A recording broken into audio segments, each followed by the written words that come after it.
નમસ્કાર મિત્રો, સ્વાગત છે તમારું મારી ચેનલમાં। આજે આપણે આ વિડીયોની અંદર વાત કરવાની છે ગુજરાત પોલીસ કોન્સ્ટેબલ, જેની અંદર ઓપ્ટ આઉટનો આજે છેલ્લો દિવસ છે, જેની અંદર ઘણા લોકોએ ઓપ્ટ આઉટ કર્યું છે અને જો સાચી રીતે ઓપ્ટ આઉટ કરવામાં આવે તો ઘણા લોકોનું ભવિષ્ય બદલી જાય, એટલે કે ઘણા લોકોના ઘરે અજવાળા થશે તેવું આપણે કહી શકીએ છીએ। તો આપણે જોઈએ કે આજે ઓપ્ટ આઉટનો છેલ્લો દિવસ છે, તો ઓપ્ટ આઉટ અને આ વિડીયો જોતા પહેલાં જો તમે ચેનલમાં નવા હોય તો વિડીયોને લાઇક, શેર અને સબસ્ક્રાઈબ કરતા જજો। તમે અહીં જોઈ શકો છો કે એલઆરડીના મિત્રોને મારી એક નાનકડી વિનંતી છે।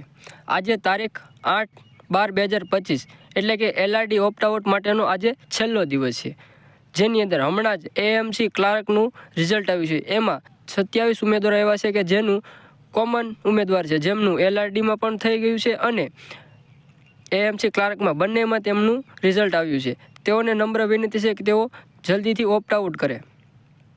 આમ વધારેમાં વધારે આ માહિતી લોકો સુધી પહોંચાડી અને પુણ્યનું કામ કરી અને સહભાગી બનો તેવી મારી અપીલ છે। અને જે મિત્રો એલઆરડી કેડર કરતાં ઊંચા પદ પર પહોંચી ગયા છો અથવા કોઈ અન્ય કારણોસર નક્કી છે કે એલઆરડીમાં જોડાવવું નથી, તો તમે ઓપ્ટ આઉટ કરી અન્ય વિદ્યાર્થીઓની નોકરી મેળવવામાં મદદ કરી શકો છો। તમે સરકારી નોકરી મેળવવા માટે કેટલો સંઘર્ષ કર્યો છે એ તમને ખબર હશે।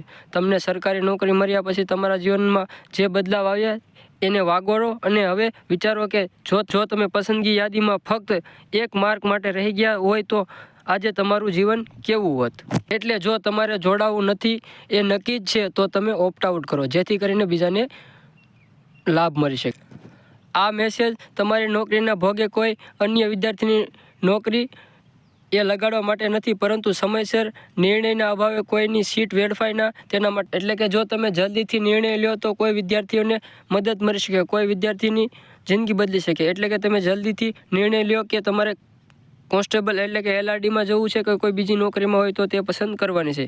તમારો એક નિર્ણય કોઈનું મોટું સપનું સાકાર કરી શકે છે, માટે જલ્દીથી નિર્ણય લો।